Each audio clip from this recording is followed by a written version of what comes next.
Well, it looks like we have a big win for age verification as far as the tools that they can use for age verification. And we have to thank the Federal Trade Commission who saw the light in this whole situation that this would be an issue. And basically, they wanted part of the age verification they wanted to use, and we hear this, it's already happening overseas, but it's not going to happen here anytime soon because it's been denied, is biometric age estimation tools. In other words, what we're saying is you hold your face in front of your phone, takes a picture of you, and it verifies your age.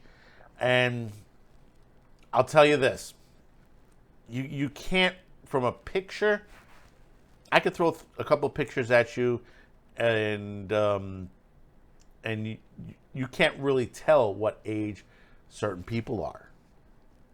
You know, this is why, you know, when you go to a nightclub or bar, something like that, you pull out your ID, they scan that ID because, you know, when you're like in my age group, I'll go buy beer, they'll still ask me for my ID. And they have to scan it because, you know, even though I'm old enough, I got the gray hair, I could be coloring my hair, you know, but, you know, that's a little ridiculous. But I'll tell you, there are young people out there who look like adults. There are people who are in their 20s, you know, that, you know, literally they look in the reverse as well. You know, they look like they're kids. I mean, all you gotta do is look at the porn industry. I mean, you know, people criticize, oh, these guys in the porn industry, they look like children. I'm like, well, because, you know, they are young and they're legal, but, you know, they have the face of a young person, and, you know, some of them are in their 30s and they still look like they are a kid. You know, this happens. It happens in our genes.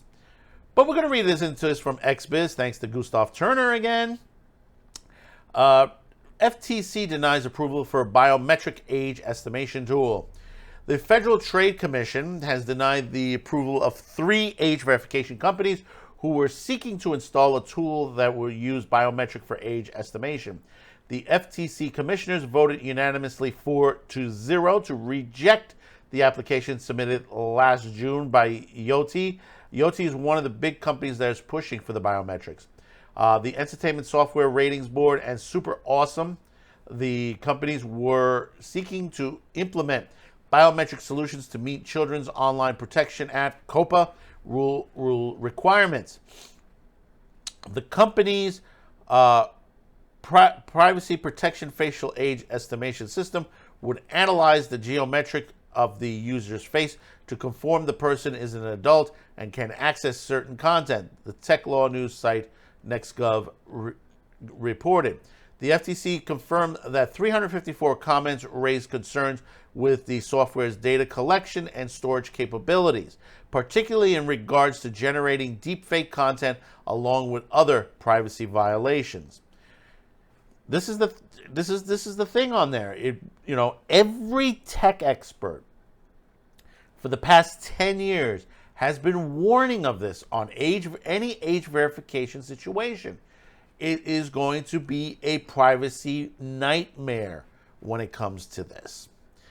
The same biometric model was submitted to Yoti, to the National Institute of Standards and Technology, and their evaluation and reporting are forthcoming. The FTC left open the possibility to revisit the technology, stating that it expects that the NIST report will materially assist the Commission and the public in better understanding age verification technologies, and rejected the application. Evan Greer of the Digital Rights Groups for Fights of the Future called the rejection of the AV company's application another great move for the FTC. A world where you need to get your face scanned to access a website is not a safer world, Greer added on X.com. There is no privacy protection way to scan people's faces in order to estimate their ages. XBiz content Yoti for comment. And here's one, and I think some people have said, what stops me, and this is like me buying beer for a couple underage use, I'll say, what stops me from going to the site, putting my face up there, and handing it to someone underage? What stops that from happening? Nothing. Nothing at all. There are a lot of holes in this technology. It is not going to stop. The only way you're going to reduce the amount of these situations of youths going on sites that they shouldn't is at the home. It's the family, the discussion, education. But they don't want to do that. What we've got here is failure to communicate. And that's what it is. But also, the other half of this situation is control. It's censorship. And this is what they want to do. And people need to wake up on it. Do you want your and like I'll tell you, do you want your government to control your internet access? Do you really want them to control that? Think about that for a minute. No, you don't. The internet was well off on its own, working the way it was. Yes, it had some issues. Some of them had to be with the websites, companies like Meta, which we're dealing with some issues on their end. Others have to deal with families at home dealing with their own children. What's the old saying? It's 10 p.m. Do you know where your child is right now? And I see, living on Staten Island, I see a lot of young kids out on the streets of New York. And I'm talking underage.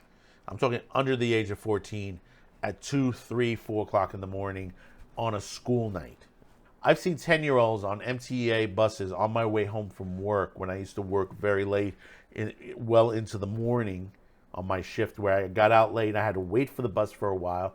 And I see 10-year-olds riding the bus wherever they were going to. I got off before they did. They probably were headed toward the ferry.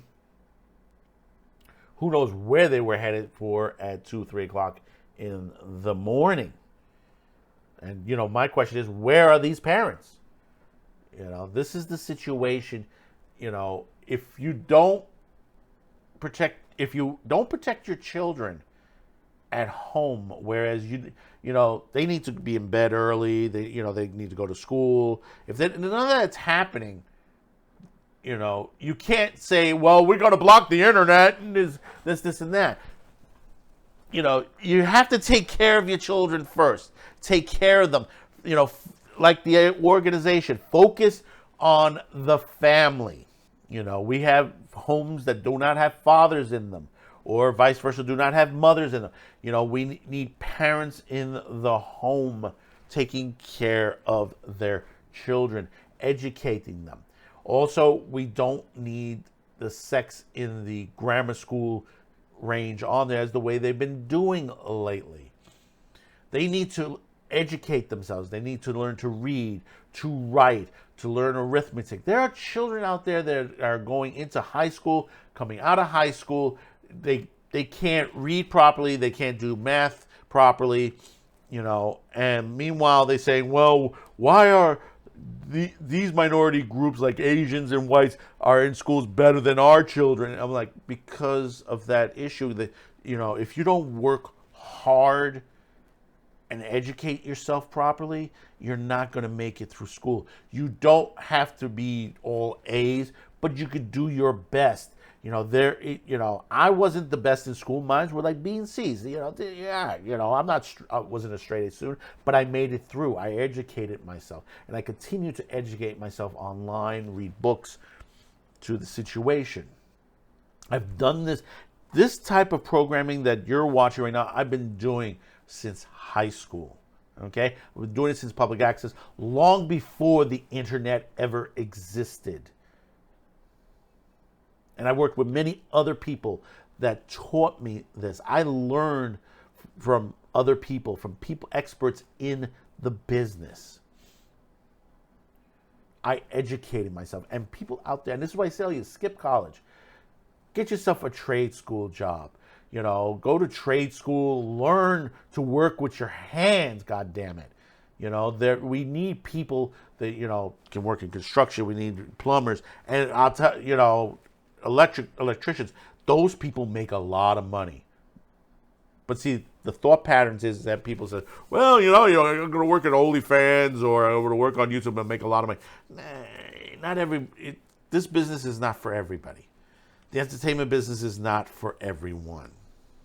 They try to push this into there, and these are the same people that want to censor the internet, but then they're trying to push you into the internet out of the jobs as well. Think about that for a minute. When I was growing up, we had people that were manufacturing clothes here.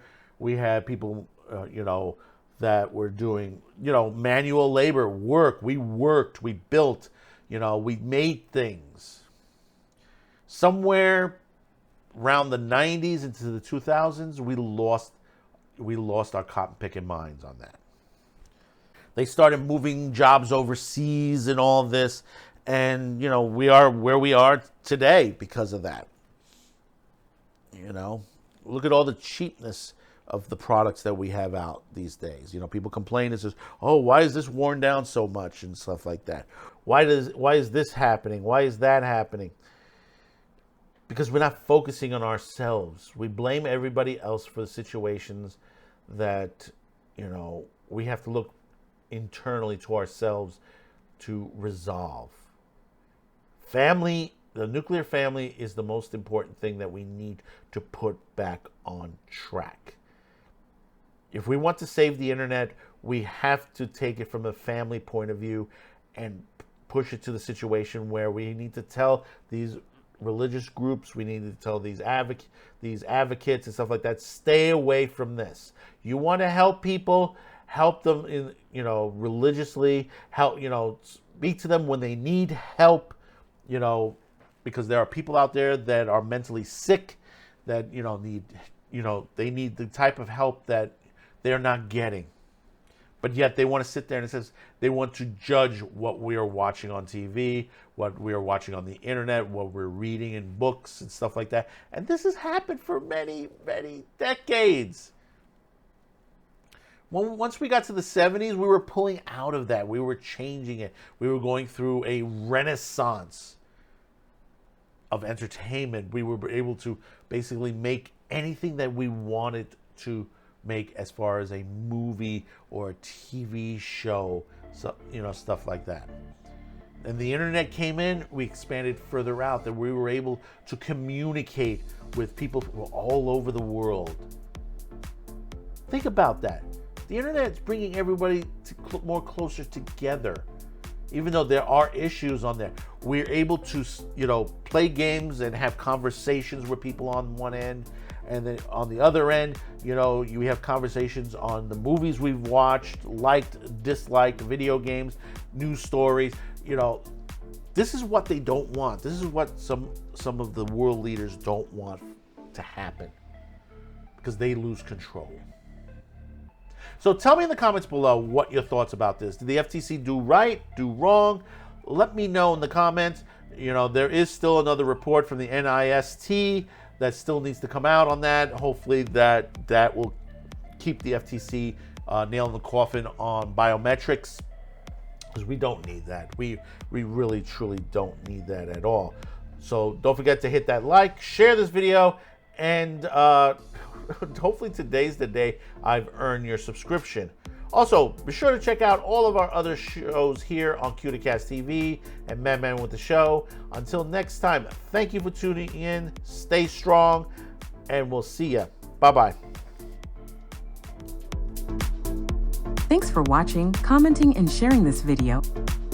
And if you haven't yet, please subscribe, as this helps the reach of this channel.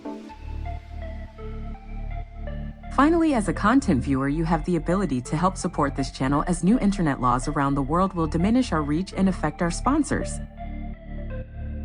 If you choose to help, there are two ways listed in the description below. The first link will lead you to a pay site where you can make a monetary donation. The second will lead you to our gear shop where you can buy shirts, mugs, and other gear. Discounts will be listed on the site.